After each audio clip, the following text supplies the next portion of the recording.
Kolhapuri gate police station हद्दीतील Venkatesh colony येथे राहणाऱ्या 23 वर्षीय बहिणीने रागाच्या भरात सख्या 10 वर्षीय भावाला हातोड्याने हल्ला करून यमसदनी पाठविले। हे क्रूरकृत्य अमरावती शहरातील व्यंकटेश कॉलनी येथे घडले।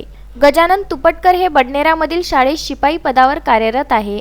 त्यांना 2 अपत्य असून एक 23 वर्षीय मुलगी कन्या महाविद्यालयामध्ये प्रथम वर्षात शिकते, तर लहान 10 वर्षीय स्वराज नावाचा मुलगा 5वी मध्ये शिकत होता।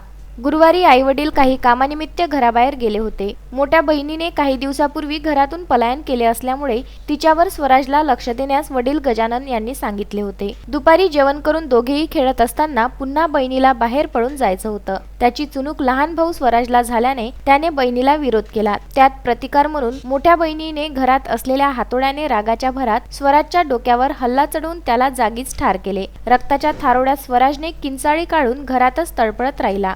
यात भीतीने बहिणीने घरातून पळ काढून पसार झाली। या घटनेची माहिती कोल्हापुरी गेट पोलिसांना होताच पोलीस घटनास्थळी दाखल होऊन पंचनामा करून आरोपी बहिणीविरुद्ध कलम 302 अन्वये गुन्हा दाखल केला। सर्वत्र आरोपी बहिणीचा शोध घेण्यात आला। यामध्ये आरोपी बहीण शुक्रवारी सकाळी सरापा परिसरात फिरत असल्याची माहिती पोलिसांना होताच तिला ताब्यात घेण्यात आले। तिला खुनाबद्दल विचारणा करून न्यायालयामध्ये हजर करण्यात येणार आहे। Bureau report, Vidarbha news, Amravati.